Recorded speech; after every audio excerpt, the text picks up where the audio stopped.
Ladies and gentlemen, as the race for Sarawak rages on, Prime Minister Najib Razak has made his rounds in the state alongside the BN-controlled Sarawak state government, handing out donations to a church and a mosque as well. The ruling party is now stepping up their game, with Najib offering to have 4G broadband internet in the state if Barisan Nasional is given a bigger mandate.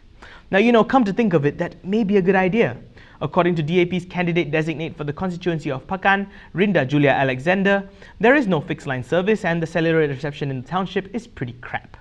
Well, BN, 4G has been around for 5 years now, and you have had a pretty good mandate in Sarawak for much longer than that. So why the hold-up? Why do you have to wait for another election? It's about time, isn't it?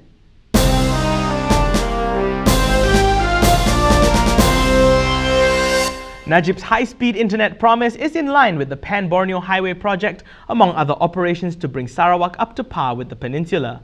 Like, just Sarawak, because no one seems to care about Sabah right now. Najib also added that projects which will benefit the rural folk, such as connections with water supplies and the building of new roads, will be part of it as well. Barisan Nasional revealed their manifesto today, themed Give Team Adenan a Chance, which focuses on 15 objectives for the people of Sarawak, covering welfare, native title, health services, heritage, education, and more.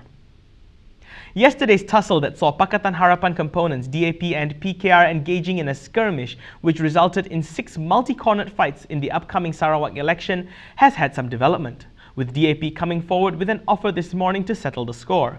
The party's National Organising Secretary Anthony Loke said that despite candidates' names already being printed on the ballot papers after yesterday's nominations, DAP will withdraw their candidate from campaigning in the constituency of Batu Kitang if PKR does the same in the remaining 5 seats where they will go against each other, adding that PKR must publicly announce that they will not campaign in the said constituencies for this deal to go through.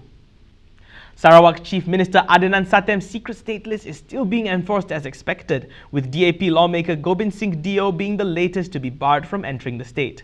So instead of wasting more money on AirAsia tickets just to go there and get thrown out, DAP lawmaker Tony Phua has decided to do an internet and use Skype to reach across the South China Sea and to make a surprise appearance at a ceramah in Cebu last night, which was also simulcasted to Kuching, Miri and Bintulu, where he took the opportunity to lambast state investment arm One Malaysia Development Berhad, as well as Prime Minister Najib's personal bank accounts. However, without the 4G that Najib said he would build, combined with Skype's useless video call quality, the stream had some hiccups and had to be cut short after a loss of connection. Word of advice, guys, if you want a video call, don't use Skype. Now back to the topic of 1MDB. The investment arm has been declared in default after it failed to pay a $50.3 million debt payment on billions of dollars in bonds guaranteed by an Abu Dhabi state-owned sovereign wealth fund, the International Petroleum Investment Corporation, or as we call it, IPIC. Or well, they actually paid it, but the money ended up in the wrong account. In a press statement today, 1MDB turned around and blamed IPIC for its refusal to assume its obligation to pay the interest and ultimately the principal for, among others, the $1.75 billion fixed-rate 5.75% notes due in 2022 issued by 1MDB Energy Langat Limited. DAP lawmaker Tony Phua today warned Malaysians to brace for the possible impact of a whopping 20 billion ringgit bailout of 1MDB by the Malaysian government, saying that the 1MDB house of cards has all but collapsed. Attorney General Apandi Ali has ordered for further investigations into 1MDB today and is awaiting receipt of investigation papers about other personalities who may also be involved in the issue.